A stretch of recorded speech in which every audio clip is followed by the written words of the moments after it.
Being in recruitment for over a decade now, I have really seen it all. And I know the burning question on most job seekers' lips is, why do I never hear back from my job applications? Many job seekers rush online to find out what they're doing wrong, only to read outdated articles which have been posted by recruitment companies, which is slightly ironic, I know.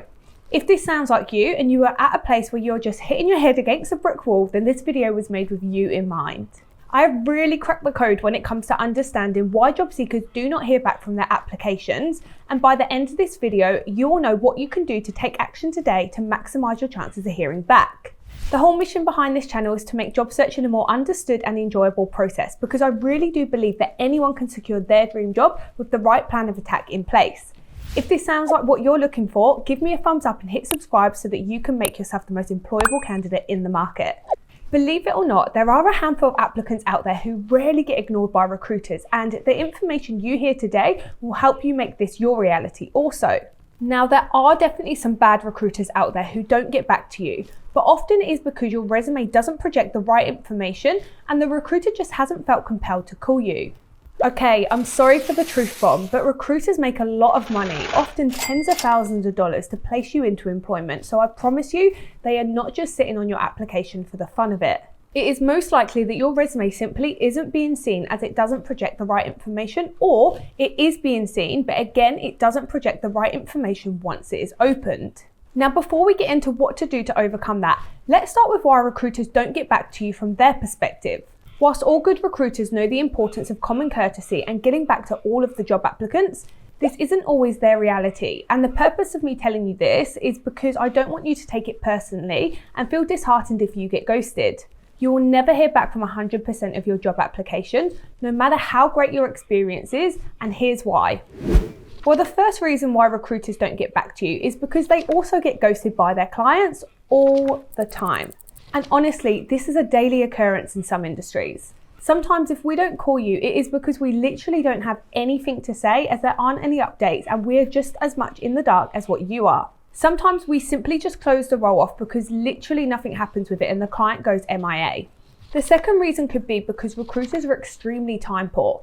They often recruit a dozen or more roles at any one time, and let's say they're screening 5 candidates per role, which is about the right amount.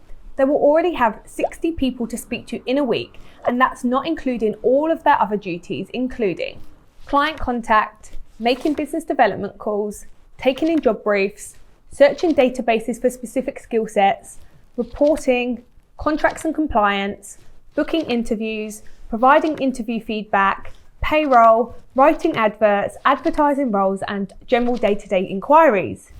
Yep, we do all of this, and we don't just look at resumes all day or chuck an advert up and instantly see the amazing talent come flooding in. I really do wish it were that easy, but it's not, unfortunately.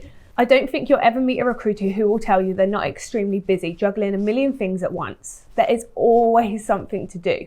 For this reason, they do have to manage their time and will get in touch with the candidates who are the best job match first. If you are not the best job match according to your resume, and that is important to note, you will likely not hear back. How to become the best job match will be covered in my 8 top tips very soon. Now, the third reason is often it isn't personal. The reason you aren't successful isn't because of you. Sometimes the company has received a referral, an internal movement, they scrap the need for the role, they received a direct applicant and they're no longer working with the agency, or sometimes they haven't even seen your resume yet because they've been doing other more urgent tasks first. Now, I hope that clears it up slightly why you shouldn't take it completely personally when a recruiter doesn't get back to you straight away. There are so many reasons, and like I mentioned, it's definitely not always because of you.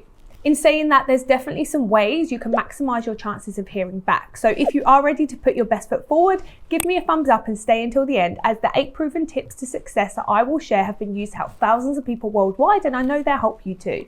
Now let's look at what you can do as a job seeker to maximise your chances of hearing back, because this is the part you're going to be able to change and develop a strategy which works for you. Number 1 is have realistic expectations around hearing back from the recruiter. A recruiter is paid by their client, not the candidate. Companies pay recruiters and job seekers pay career coaches. A recruiter is given a very specific specification to find a skill set that the company does not have the means to find themselves. They're working on behalf of the company and not you as a job seeker.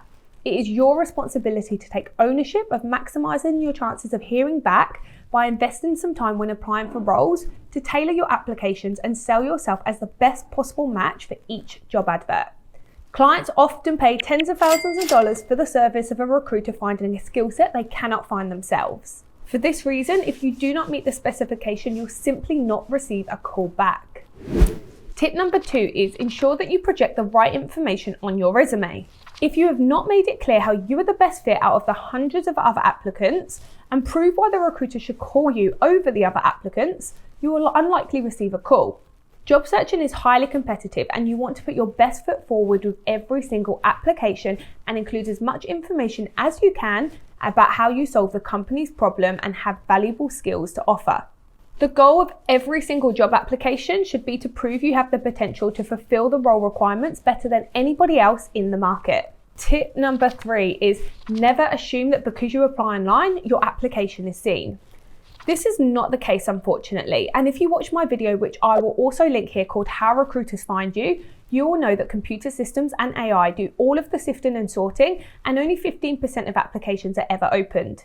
If you want to increase your chances of hearing back, watch that video I have linked and make sure your resume is system friendly, because this is the way you will fast track your success in the job market. Tip number 4 is ensure you are being truthful in your application with salary expectations.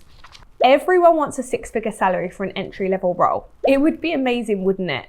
But if you set your salary expectations beyond what the client can offer, you will likely not hear back purely based on this. If you know you will accept 60K and the research you have done puts the role that you are looking for around this bracket, put that on your application. The reason being is because this makes you a more competitive applicant, as every single company has a budget on what they can spend on new staff. Recruiters often filter their searches based on salary expectations. So if you are just trying your luck to get more, you may actually be pricing yourself out of the market and being filtered out of searches, and therefore your application will not be seen at all. I'm intrigued to know, how many of your job applications do you tend to hear back from? Let me know in the comments below. Tip number 5 is apply for roles where you are able to prove your transferable skills. You don't have to have exact experience, but make sure that your resume is written with intention. You need to make it crystal clear why you have applied and how you are suitable. Make it as obvious as humanly possible and literally spell it out in black and white. The easiest way to do this is to have a summary section at the top underneath your name and personal details, which highlights your key transferable skills and how you can add value to the role you are applying for. Be specific here and write it as if you were speaking to the company about the value that you can add to their business. There's also psychology behind this, because the summary section is the very first part that somebody sees when they open your application. For this reason, you want to draw their attention in and make them compelled to call you within seconds. Tip number 6 is be proactive. Instead of just hitting apply online and just hoping for the best, be proactive and follow up with recruiters. The easiest way to do this is to keep track of your applications in a very basic Excel spreadsheet. List the job title, company or agency name, the recruiter's name and the recruiter's contact details. Reach out to the recruiter directly after you've applied, and then also follow up with them a few days later to check the status of your application. Reaching the decision maker directly by phone is the fastest way to get an answer, and you will also ensure that the recruiter is aware of your application without the need to look through all of the others manually, giving you a head start so yours doesn't get forgotten about. Tip number 7 is your resume is like making a first impression, so treat it that way and invest some time making it amazing. Your goal is for the recruiter to open it and think it's a no-brainer to call you. I mean, why wouldn't they call you if your resume is the best one they can find? I have a free resume writing guide which gives you everything you could possibly need to know, so check that out and the link's in the description for that. Tip number 8 is be consistent. Don't get disheartened if you don't hear back. As you have learned at the beginning, you will never hear back from 100% of your job applications. Again, this isn't always personal, because sometimes recruiters get ghosted, prioritize more important tasks, or the role just isn't available anymore. Now that rounds up my top 8 tips, but it is also really important to mention that recruitment is often about timing. Sometimes you apply for a role and there's 100 other applicants. 20 of them may be a perfect fit, for example. 3 months later, you may apply for exactly the same role, but this time there's only 20 and only 2 are perfect. In this case, your chances of hearing back dramatically increase. Don't feel disheartened if you don't hear back. Take the actions to write an amazing system-friendly resume to put your best foot forward and be consistent. Also follow these 8 tips to put the cherry on top and ensure that you are standing out in a very competitive market. If you haven't already, don't forget to download my free guide, 6 Steps to Writing the Perfect Resume, by clicking the link in the description. This is a really simple step-by-step guide where you can follow along so you don't miss a thing. If you also want to know exactly what the hiring manager wants to hear from you at interview, check out my video which I have linked called How to Answer Any Interview Question and What the Hiring Manager Wants to Hear. This will elevate your interview technique and help you to get hired faster.